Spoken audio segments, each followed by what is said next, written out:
పర్మనెంట్గా CM aspirant మేమే అంటారు. అరే నువ్వు ప్రతిసారి ఓడిపోతూనే, పార్టీని ఓడగొడుతూనే, నువ్వు క్యాండిడేట్లను తయారు చేయకుండా మీ మనుగడనే చూసుకుంటా మీరు సీఎం అవుతారని అంటే ప్రజలు పిచ్చోళ్ళు అనుకున్నారా?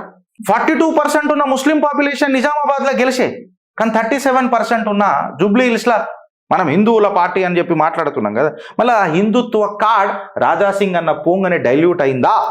సో బిగ్ లూజర్ ఎవరు ఫ్రెండ్స్? ఈడ కిషన్ రెడ్డి గారు. రాజాబాయిని ఖచ్చితంగా జూబ్లీ హిల్స్ మిస్ అవుతుంది ఫ్రెండ్స్. ఇప్పుడు మీకు అర్థమైంది కదా పలిగిపోయిన పాలల కలాకన్ ఎందుకన్నాను.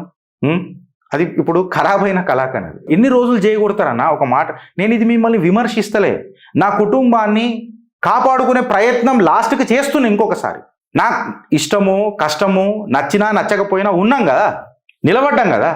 ఇది తప్పు అని చెప్పడం కూడా తప్పు అయిపోతే సరే 4 గోడల మధ్యలో పిలువురే, మళ్ళీ 4 గోడల మధ్యలో వచ్చి కూర్చుంటాం, అన్ని మర్చిపోదాం, నడురు కూర్చుందాం, అది కూడా పిలువరు. అభద్రతాభావం.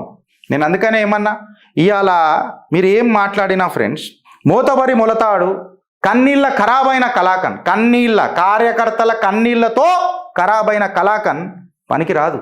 ఇలా కాంగ్రెస్కి రాహుల్ భాయ్ ఎట్లను, తెలంగాణ బీజేపీకి మళ్ళీ కిషన్ అన్న అంతేనా?